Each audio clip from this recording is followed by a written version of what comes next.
Ya, bismillahirrahmanirrahim. Assalamualaikum warahmatullahi wabarakatuh.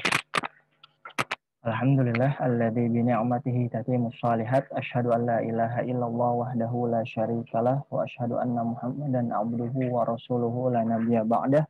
Allahumma shalli wa sallim ala nabiyyina Muhammadin wa ala alihi wa ashabihi wa man tabi'ahum bi ihsanin ila yaumiddin. Amma ba'd. Alhamdulillah, pada pagi hari ini kita akan melanjutkan pembelajaran kita.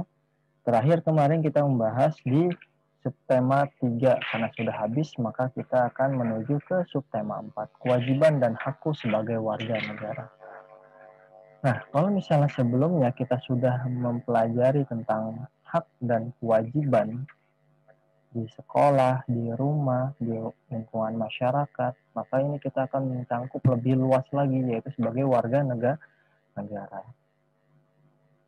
Nah, apa saja kewajiban kita sebagai warga negara? Ya, karena kita tinggal di Indonesia, kita lahir di Indonesia, maka kita mempunyai hak dan kewajiban.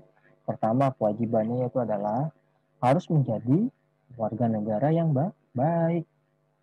Harus belajar sungguh-sungguh, harus menjadi anak yang sehat dan kuat.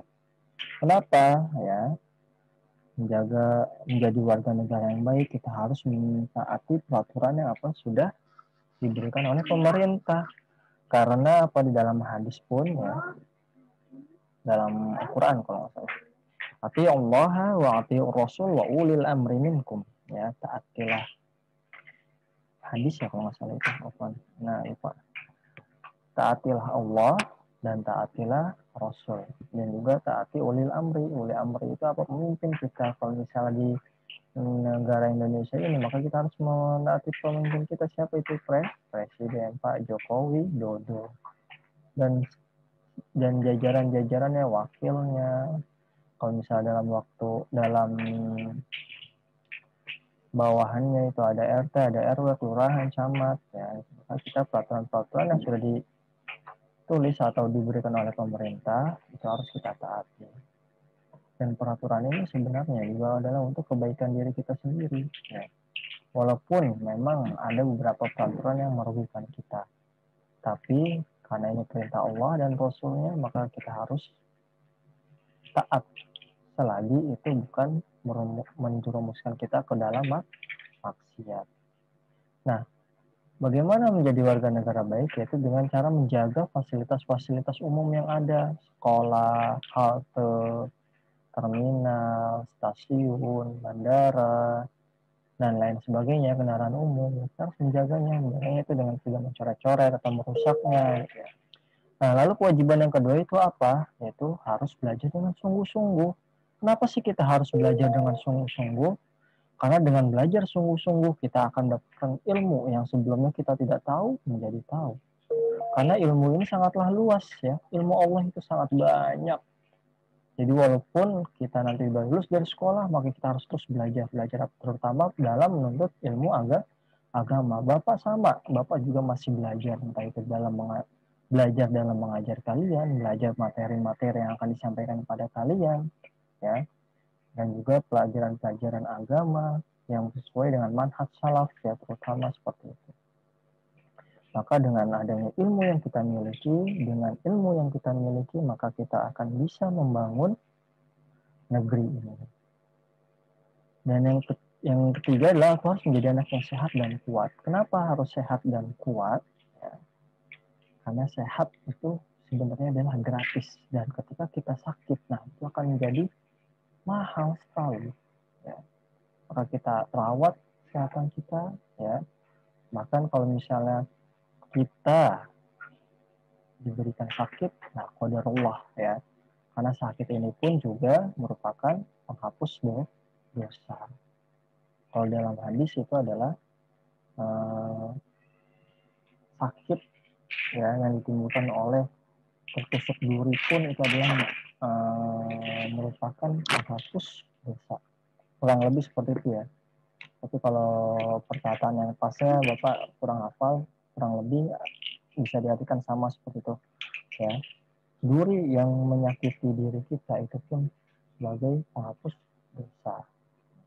Kenapa kita menjadi yang sehat? Supaya lingkungan kita juga sehat, ya. Kalau misalnya sakit, kita pun kegiatan yang lain juga akan terhambat, belajar jadi terhambat. Yang dewasa mereka bekerja mungkin jadi tidak masuk kerja. Nah, seperti itu. Nah, itu adalah kewajiban-kewajiban kita. Dan kita akan dapatkan hak-hak kita. Banyak sekali ya hak yang kita dapat ketika kita tinggal di Indonesia ini. Terutama di Jakarta. Jakarta banyak sekali. Seperti naik angkot sudah gratis, berobat juga gratis dengan BPJS. Ada bantuan dari negara dalam sekolah, KJP, ada PIP. Bahkan sekarang ada bantuan kuota gratis, dan lain sebagainya. Ya, kita masih bisa bersekolah dengan gembira, adanya tempat berobat, klinik, dan tempat ibadah. Itu semua adalah hak yang kita dapatkan, tapi kita harus juga melaksanakan kewajiban-kewajiban kita. Supaya kita bisa mendapatkan hak tersebut.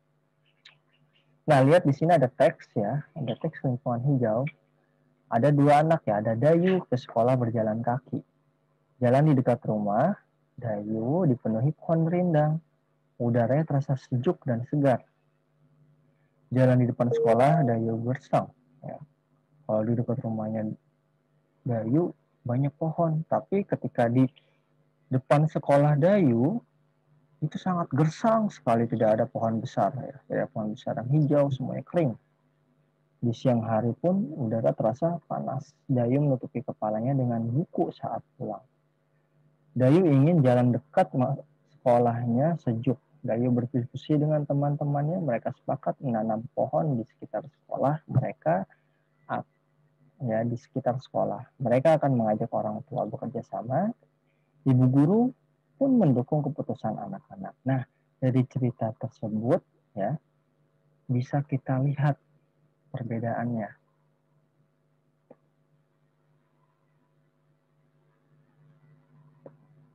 Di rumah Dayu, sekitar rumah Dayu pohonnya banyak. Tapi di sekitar sekolahnya Dayu ini pohonnya sangat sedikit ya. Di sini timbul permasalahan. Permasalahannya di mana? Nah, lingkungan sekolah Dayu masih sedikit pohonannya. Itu masalah. Nah, di sini kita nyari solusinya, yaitu dengan memberikan saran. Ya, kemarin kita sudah banyak membahas tentang dalam membuat saran, ya, yaitu dengan diawali dengan kata sebaiknya, seharusnya, hendaknya. Di sini ada masalah, maka kita akan mencoba memberikan solusinya dengan membuat saran. Apa sarannya atau penyelesaian masalahnya tadi? Garis bawahi masalah yang ada pada teks dengan rapi. Garis bawahi kalimat yang menunjukkan penyelesaian masalah. Nah, kita lihat di sini mana ya yang merupakan masalahnya, kita garis bawahi. Nah, di sini jalan di depan sekolah Dayu gersang. Nah, ini masalah. Tidak ada pohon besar di sana. Udara terasa panas. Nah, ini masalahnya, yaitu adalah dengan tidak adanya pohon di lingkungan sekitar sekolah Dayu. Nah, terus bagaimana sarannya si Dayu ke teman-temannya dan ke guru atau orang tua? Nah, kita cari. Nah, Dayu berdiskusi dengan teman-teman, mereka sepakat menanam pohon. Nah, Masya Allah ini ya. Mereka anak SD sudah bisa memberikan saran seperti kalian di sekitar sekolah, maaf.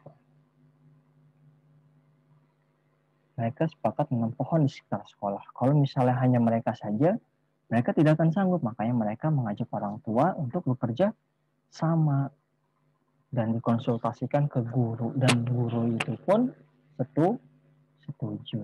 Nah, di sini kita membahas ya tentang memberikan saran tentang masalah yang ada di warga negara, yang ada di sekitar kita ya. Sama seperti kemarin, menemukan masalah, lalu kita memberikan sarannya.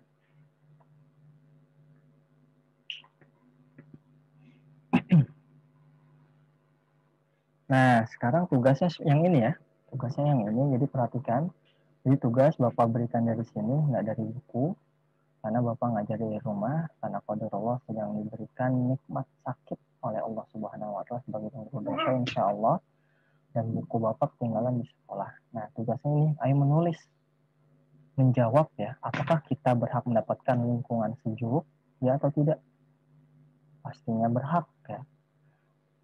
Apa yang menjadi masalah di lingkungan tempat tinggalmu? Bagaimana cara menyelesaikannya? Nah, coba dilihat di tempat tinggalmu apakah apakah udaranya segar atau panas, ataukah banyak tumbuhan, ataukah gersang. Nah, bagaimana cara menyelesaikannya? Apakah kalian mau berdiskusi dengan orang tua ya untuk menanam di rumah ya, terutama di rumah ya, menanam pohon agar berkurang kegersangan di lingkungan. Nah, karena di sini diskusi dengan kelompokmu, itu karena kita masih PJJ, maka silakan diskusi dengan orang tua. Nah, hasilnya silakan ditulis di buku tulis ya. Masalahnya apa yang kalian temukan? Apakah itu gersang, ataukah ada pohon tapi tidak terawat? Nah, terus bagaimana cara menyelesaikannya ditulis di buku tulis. Itu tugas pertama muatan bahasa Indonesia. Nah, selanjutnya kita akan membahas SBDP. Ini ya, kalau di buku ini tidak ada keterangan apakah ini tampilan atau matematika atau bahasa Indonesia. Nah, di sini karena Sidayu tadi panas ya, dia menggunakan bukunya untuk menutup kepalanya. Nah, sekarang dia ingin memakai topi yang sederhana dan murah. Bagaimana caranya? Yuk, bantu Danu untuk membuat topi menggunakan kertas koran bekas. Kalau ada koran bekas di rumahnya, silakan dipakai, atau kertas bekas lainnya lah, nggak apa-apa. Yang sudah tidak terpakai. Kalau nggak ada bagaimana Pak? Ya kayak misalnya ada buku tulis bekas kelas 2 tidak terpakai, boleh dipakai. Boleh membuat topi. Atau misalnya kalau kalian mau membeli kertas HVS juga boleh. Atau ya pokoknya yang bisa untuk dibuat bikin topi. Nah, caranya bagaimana cara membuat topi sederhana itu? Nah, dilihat di sini ada gambar ya. Terlihat atau tidak, Bapak gedein lagi ya. Ini caranya sangat mudah, bahkan kalian bisa membuatnya ini seperti cara membuat perahu. Cara pertama yaitu adalah dilipat menjadi 2. Ya, seperti ini. Cara pertama dilipat menjadi 2. Setelah itu atasnya tuh dilipat ya. Lipatkan sebelah kanannya, itu baru diikuti sebelah kirinya. Lihat ini di sini tidak lancip ya, dibikin tidak lancip. Setelah itu bawahnya baru dilipat ke atas seperti bikin perahu. Nah, dibaliknya juga ya, bawahnya dilipat ke atas. Jadi deh, tinggal dibuka topinya, tinggal dipasangkan di kepala. Sangat mudah bukan? Ya, mudah sekali. Akan kalian sering membuatnya dalam membuat perahu-perahuan ya. Nah, tugas SBDP adalah membuat topi sederhana. Silakan difoto proses pembuatannya, cukup 2 kali proses saja atau 3 kali ya, 3 kali proses, foto terus sama hasilnya pas ketika sudah dipakai di kepala kalian. Antum? Nah, insya Allah. Nah, selanjutnya kita akan bahas di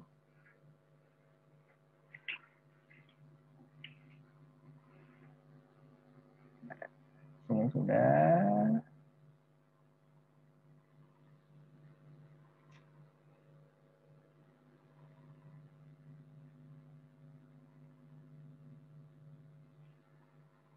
Nah, setiap orang wajib menjaga lingkungannya agar nyaman. Nah, ini kita akan membahas di matematika ya. Salah satu cara agar lingkungan nyaman adalah dengan menanam pohon. Lingkungan di tempat tinggal Dayu akan tanami pohon. Pohon yang akan tanamnya adalah pohon angsana. Nah, hari ini kecamatan akan membagikan bibit pohon angsana.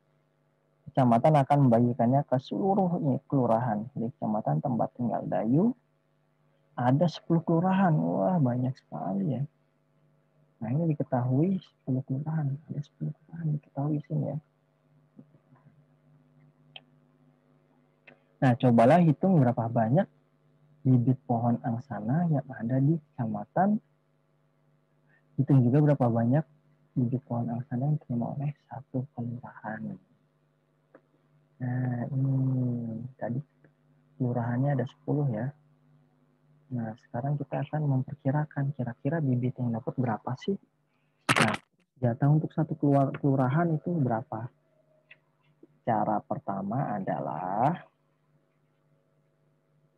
nih Bapak kasih cara yang simpel ya. Cara pertama adalah banyaknya bibit.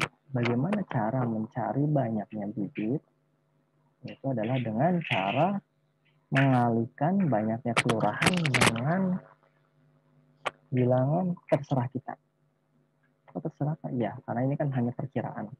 Terserah kita mau berapa. Misalnya di sini bibitnya 10 ya. Kita kali misalnya 5.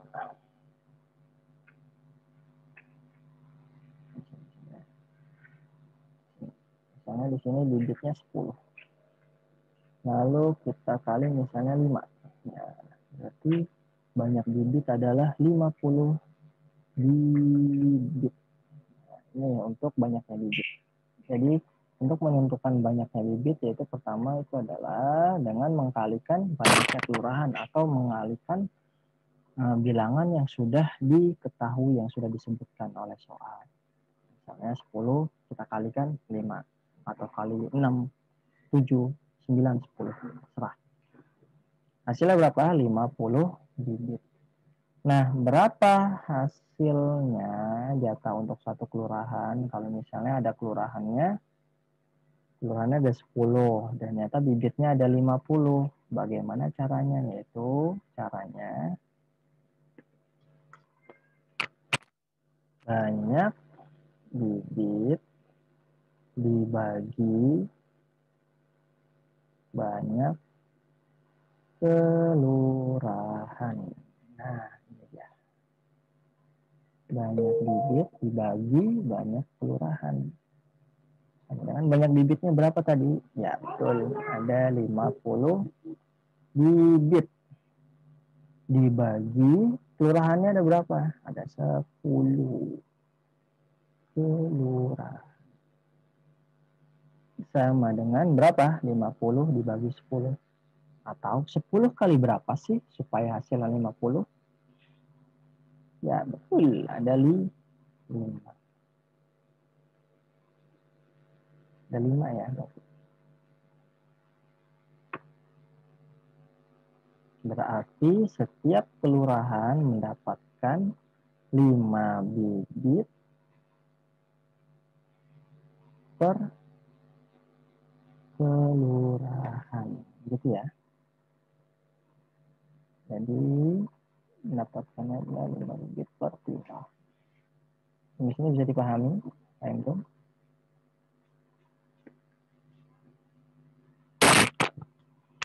Nah, paham ya insya Allah.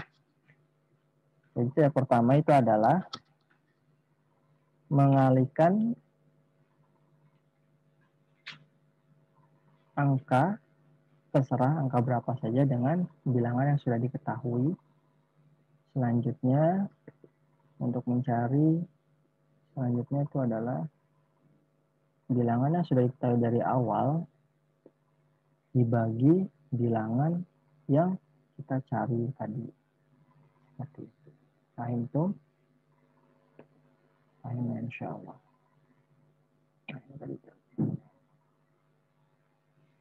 Nah, tugas matematika bikin kemungkinan lain ya, bikin 5 kemungkinan lain dengan soal yang tadi.